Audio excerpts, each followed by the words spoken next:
ఒక పక్క కేసులు పెట్టి విడాకులు తీసుకుని తన జీవితం నాశనం చేసిందనే కోపం, తాను మాత్రం మరో పెళ్లి చేసుకొని హ్యాపీ లైఫ్ లీడ్ చేస్తుందనే కక్ష.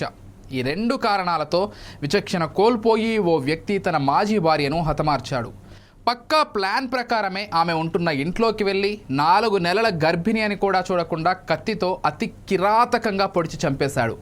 అసలు ఈ దారుణం ఎందుకు చేశాడో ఇప్పుడు తెలుసుకుందాం.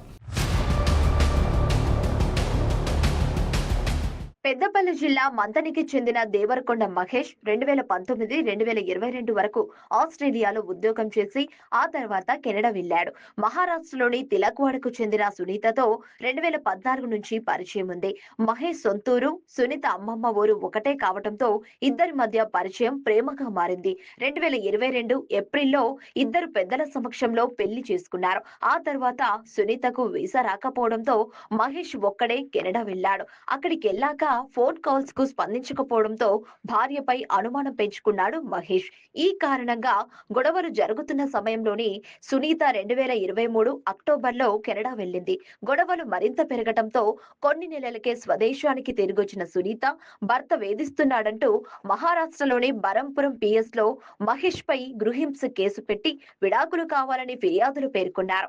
దీంతో 2024లో పెద్దల సమక్షంలో మహేష్, సునీత దంపతులు విడాకులు తీసుకున్నారు. ఇంతటితో వాళ్ళ కథకు పులి స్టాప్ పడిందనుకున్నారు అందరూ. కానీ అసలు కథ అక్కడి మొదలైంది.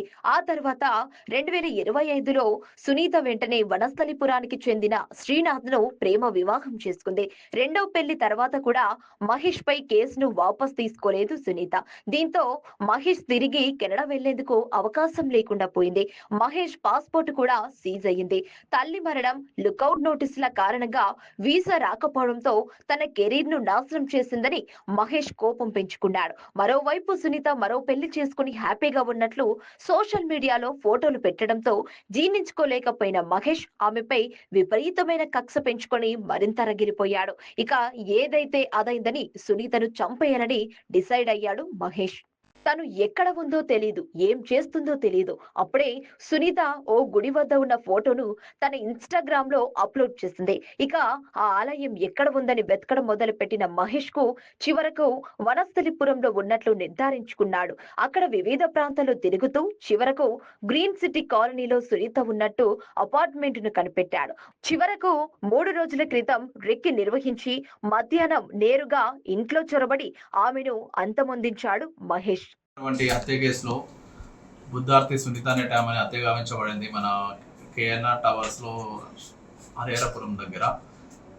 ఈ యొక్క హత్యకు గల మొదటి కారణం ఏంటంటే ఈమె 2022లో మహేష్ అనే అతనితోటి ఫస్ట్ లవ్ మ్యారేజ్ ఇంకా అరేంజ్ మ్యారేజ్ అవుతుంది.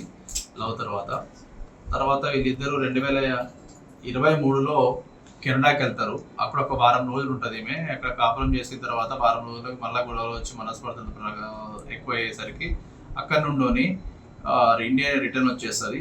అక్కడ పోలీస్ వాళ్ళ సాయంతో ఇండియాకి రిటర్న్ వచ్చిన తర్వాత వీళ్ళు ఉండేది మన మహారాష్ట్రలోని చంద్రపురి డిస్టిక్ అనే ప్లేస్లో ఉంటారు. ఆ చంద్రపురి డిస్టిక్ దగ్గర ఈమె కేసు పెడుతుంది 498 కేసు పెట్టిన తర్వాత దాన్ని మనసులో పెట్టుకొని ఇతను ఏం చేస్తాడంటే వీళ్ళ ఫ్యామిలీ మీద మొత్తం కేసు పెట్టడము, అతను వీసా ఒకటి రిజెక్ట్ కావడం, కెనడా పోకుండా మళ్ళీ దీన్ని మనసులో పెట్టుకొని అతను ప్రతీకారంతో రగిలిపోయి ఈ ప్రతీకారం తీర్చుకోవాలనే ఉద్దేశంతో నిన్న ఎవరు లేని సమయంలో 18వ తారీఖు రోజు నిన్న 11:30-12 గంటల సమయంలో వాళ్ళ యొక్క ఫ్లాట్లో చొరబడి ఆమె మీద అతను తీసుకొచ్చుకున్నటువంటి 3 కత్తులతోటి దాడి చేయడం జరిగింది. ఈ సమాచారం మాకు 100 డయల్ ద్వారా వెంటనే రాగా మేమందరం కూడా స్పాట్కు చేరుకున్నాం. అతన్ని పారిపోకుండా అక్కడనే బంధించడం జరిగింది. అతన్ని మా కస్టడీకి తీసుకొని ఈరోజు రిమాండ్ తరలించడం జరుగుతుంది.